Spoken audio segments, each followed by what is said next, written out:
বন্ধুগণ, আপনাদের সবাইকে আন্তরিক প্রীতি ও শুভেচ্ছা জানাচ্ছি। আপনারা দেখতে পাচ্ছেন যে আমি নিজে একটা গাড়ির মধ্যে আছি। আমরা জাস্ট ঈদের যে উৎসব, সেই উৎসব পরিবার পরিজনের সঙ্গে কাটিয়ে এইমাত্র ঢাকায় ফিরতেছি। তো ঢাকায় ফেরার পথে ভাবলাম আপনাদের সঙ্গে একটা রাস্তায় যেহেতু সময় আছে, আপনাদের সঙ্গে একটা বিষয়, আমরা ময়মনসিংহ থেকে ঢাকায় ফেরার পথে ঢাকা ময়মনসিংহ সড়কে আছি। ভাবলাম যে ফেরার পথে আপনাদের সঙ্গে একটা বিষয় নিয়ে একটু আলোকপাত করি। দেখেন, এইবার ঈদটা কিন্তু বেশ রাজনৈতিক দিক থেকে বেশ ঘটনাবহুল ঈদ ছিল। আপনারা সবাই এটা লক্ষ্য করেছেন যে ঠিক ঈদের আগের রাতেই আমাদের প্রধান উপদেষ্টা নোবেল লরিয়েট মোহাম্মদ ইউনুস ঘোষণা করলেন যে বাংলাদেশে জাতীয় সংসদ নির্বাচন অনুষ্ঠিত হবে এই 2026 সালের এপ্রিল মাসের প্রথমার্ধে, অর্থাৎ 15ই এপ্রিলের মধ্যেই বাংলাদেশে পরবর্তী জাতীয় সংসদ নির্বাচন অনুষ্ঠিত হবে। সেটা তিনি ঘোষণা করেছেন ঈদ উপলক্ষে জাতির উদ্দেশ্যে যে ভাষণ দিয়েছেন সেই ভাষণের সময়। এবং এই সময়টা মানুষ কিন্তু ঈদ নিয়ে ব্যস্ত, কিন্তু উনি একটা রাজনৈতিক ঘোষণা দিলেন। এবং আমরা যারা সংবাদপত্রের সাংবাদকর্মী বা সাংবাদিক, আমরাও কিন্তু সরকারি ছুটির মতো না হলেও 5 দিনের মতো পত্রিকার ছুটি ছিল, যদিও অনলাইন ভার্সন এবং টেলিভিশন চ্যানেলগুলি খোলা ছিল, কিন্তু পত্রিকা যেটা ছাপা পত্রিকা সেটা কিন্তু বন্ধ ছিল।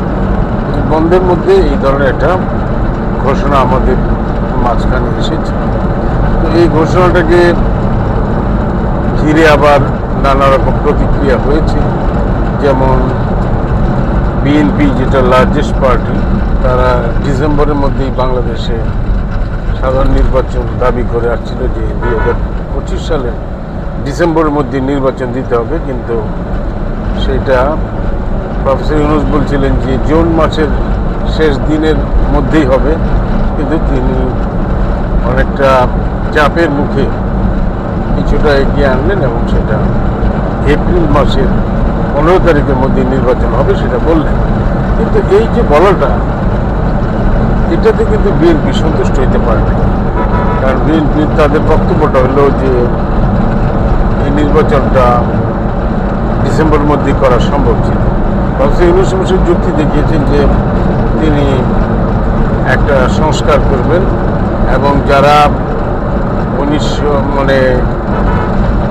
এই গত 15 বছরে সরকারে থেকে দুর্নীতি করেছেন, স্বৈরশাসন করেছেন, হত্যাযজ্ঞ করেছেন, অন্যায় বিচার করেছেন, তাদের যে বিচার হচ্ছে সেই বিচারটা করতে শুরু করতে বা কিছুটা করতে কিছুটা সময় লাগবে। সেই জন্য তিনি এপ্রিল মাসে 15 তারিখ ইলেকশন করার অঙ্গীকার করলেন। তো এরপরেও ঘটনা তো আরও নাটক। আপনারা লক্ষ্য করেছেন যে প্রফেসর ইউনুস এখন উনি লন্ডন গেছেন বিলাতে যুক্তরাজ্য সফরে। এই সফরটাও এই যে এটা সাধারণত আমরা একটা নতুন জিনিস লক্ষ্য করছি যে প্রফেসর ইউনুসের সময় এর আগে যারা কেয়ারটেকার গভর্নমেন্ট ছিল তারা কিন্তু কখনোই এত বেশি বিদেশ সফর করতেন না। ওরা এই যে ডোমেস্টিক কাজ নিয়ে ব্যস্ত ছিল। কিন্তু প্রফেসর ইউনুস অনেকগুলি দেশ সফর করেছেন, চায়না, জাপান, থাইল্যান্ড, আরও অনেক দেশ সফর করেছেন। এবং তার এই সফর করার সেই ধারাবাহিকতায় এখন ইনি লন্ডনে আসছেন, ব্রিটেনে যাচ্ছেন। এই লন্ডনের সফরের আগে তাকে একটা চিঠি দিয়েছে টিউলিপ সিদ্দিক হলো শেখ রেহানার কন্যা, আপনারা সবাই জানেন। এবং মাননীয় প্রধানমন্ত্রী যিনি ছিলেন আগে, শেখ হাসিনা, তার ছোট বোন শেখ রেহানার কন্যা টিউলিপ সিদ্দিক ব্রিটেনে রাজনীতি করেন। সেখানকার লেবার দল থেকে তিনি নির্বাচিত হয়েছেন এমপি, আরও আগেও হয়েছিলেন, এবার মন্ত্রীও হয়েছিলেন। সিটি মিনিস্টার যাকে বলে, অনেকটা অর্থমন্ত্রীর মতো মন্ত্রণালয়ে মন্ত্রী মন্ত্রীও হয়েছিলেন, কিন্তু তার বিরুদ্ধে বাংলাদেশে দুর্নীতির অভিযোগ উত্থাপিত হয়েছে তার ফ্যামিলির অন্যান্যদের সঙ্গে। যেমন তিনি 7,000 স্কোয়ার ফিটের বেশি যে প্লট যেটা, সেখানে তার মা অন্যান্য মতো উনিও দুর্নীতির সাথে যুক্ত হয়েছেন, এই ধরনের খবর মিডিয়া এসেছে। এবং তার প্রেক্ষিতে দুর্নীতি দমন কমিশন তার বিরুদ্ধে চার্জ গঠন করেছে।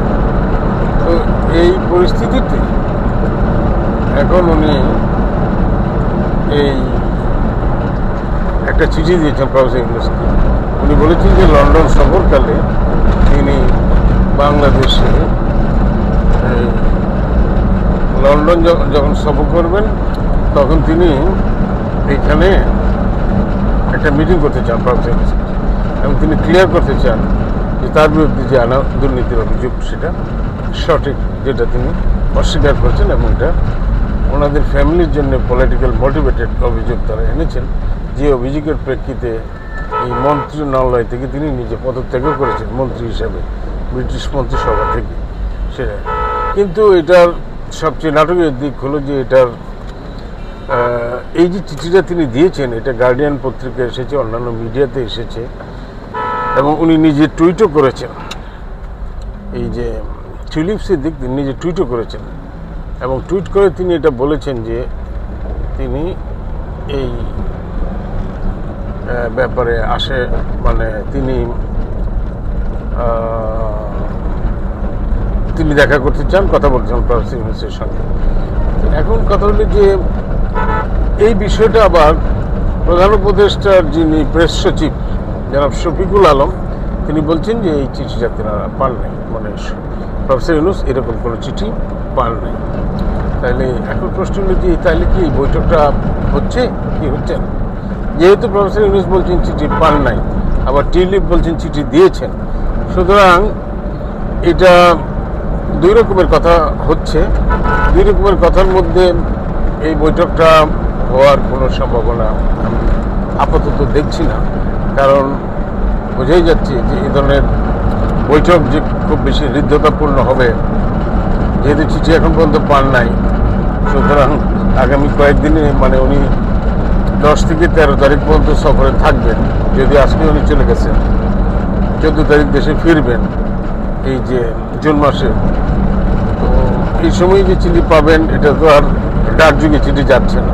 এবং চিঠি যেটা দিয়েছেন সেই চিঠি ইতিমধ্যেই পাওয়ার কথা, কিন্তু যেহেতু চিঠি পান নাই তিনি বলছেন, এইখানে যেটা অনুমান করা হচ্ছে যে এই বৈঠকটা খুব একটা সৌহার্দ্যপূর্ণ হবে বলে মনে করা যায় না। তো এই জন্যে আমার মনে হয় শেষ পর্যন্ত এই ধরনের কোনো বৈঠক হওয়ার সম্ভাবনা কম। কারণ এখানে আপনারা লক্ষ্য করেছেন যে প্রফেসর ইউনূস যে ইংল্যান্ড সফরে যাচ্ছেন, এই সফরটার সবচেয়ে গুরুত্বপূর্ণ দিক হলো যে উনি দেখাতে যাচ্ছেন যে তার প্রতি ওয়েস্টার্ন ডেমোক্রেসি যারা আমেরিকা বা ব্রিটেনকে তো গণতন্ত্রের জন্য সবচেয়ে প্রখ্যাত, যে তারা তাকে মেনে নিয়েছেন গণতান্ত্রিক প্রক্রিয়া উত্তরণের শাসক হিসেবে।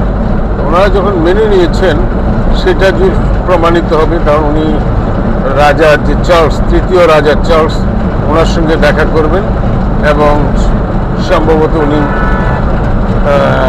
কেয়ার স্টারমার যিনি ব্রিটিশ প্রধানমন্ত্রী, ওনার সঙ্গে বৈঠক করার একটা কথা নিয়েছেন। ইতিমধ্যে আওয়ামী লীগের পক্ষ থেকে বলা হয়েছে যে স্টারমার যেন প্রফেসর ইউনূসের সঙ্গে বৈঠক না করেন, কারণ তিনি গণতান্ত্রিকভাবে নির্বাচিত কোনো বাংলাদেশের সরকার প্রধান নন, সেটা গণতন্ত্রের জন্য ভালো হবে না। তো এই যে কথাবার্তা চলছে, তিক্ত কথাবার্তা চলছে ব্রিটেন সফর নিয়ে প্রফেসর ইউনূসের, এর মধ্যে আমার মনে হয় না যে টিউলিপ সিদ্দিকের সঙ্গে বৈঠক আদতে প্রফেসর ইউনূসের হওয়ার কোনো সম্ভাবনা আছে।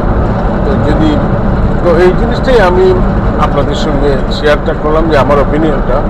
আমরা হয়তো এই সফরটাকে খুব গভীর মনোযোগের সাথে লক্ষ্য করব যে প্রফেসর ইউনূস যে 3 দিনের সফরে ব্রিটেন গেলেন, সেখানে কি হয়, তিনি রিকগনিশন কতটা পান না পান, সেই বিষয়গুলির প্রতি আমাদের সবার হিসেবে প্রিয় দেশবাসী, প্রিয় বন্ধুগণ, আপনারা সবাই ওই সফরটা দেখুন এবং আমাদের রাজনৈতিক পরিস্থিতিটা কী দিকে যায়। কারণ এদিকে আরেকটা ঘটনা ঘটেছে যে রাষ্ট্রপতি যিনি ছিলেন বাংলাদেশে 2 মেয়াদে 2013 থেকে 23, আব্দুল হামিদ, যিনি ব্যাংকক চিকিৎসা করতে গিয়েছিলেন, তখন অনেকেই হইচই করে বললেন যে পালিয়ে গেছেন। এখন তিনি সেই সময় আমাদের বোঝা যাচ্ছিল যে তিনি পালিয়ে যান নাই, কারণ তিনি এয়ারপোর্ট দিয়ে গিয়েছেন, ইমিগ্রেশন ক্রস করে দিয়েছেন। এবং রাষ্ট্রপতি আব্দুল হামিদ তিনি কোনো অপরিচিত লোকও নন যে তিনি পালিয়ে গেছেন। তো উনি সেই জন্য চিকিৎসার জন্য ব্যাংকক গিয়েছিলেন, তিনি আবার ফিরে এসেছেন এবং এয়ারপোর্ট দিয়ে গত রাত্রি এসেছেন। ওইসব দিক থেকে তো আমার মনে হয় যে বর্তমান সময়টা বেশ মানে এইবার ঈদ থাকলেও ঈদের ছুটির মধ্যেও কিন্তু রাজনীতির ঘটনা প্রবাহ কিন্তু আমাদেরকে আকৃষ্ট করেছে। এবং সামনের দিনগুলিও হয়তো নির্বাচনের আগের বছরের দিনগুলি যেরকম উত্তাল থাকে, নাটকীয় থাকে রাজনীতির ক্ষেত্রে, সেরকম কিছু ঘটতে থাকবে। আপনারা সবাই লক্ষ্য রাখতে থাকুন, আমরা লক্ষ্য রাখতে থাকি, এবং আপনারা সবাই ভালো থাকুন, সুস্থ থাকুন, এবং আপনাদের সবার, যদিও ঈদ উৎসব শেষ, কিন্তু ঈদ উৎসব উত্তর দিনগুলিও যেন আরও সুন্দর, আনন্দময় এবং সমৃদ্ধ বাংলাদেশ গড়ে তোলার জন্যে কাজে লাগে, সেই প্রত্যাশা রেখে আমি আমার আজকের এই আলোচনা এখানেই শেষ করলাম। আপনারা সবাই ভালো থাকুন, সুস্থ থাকুন।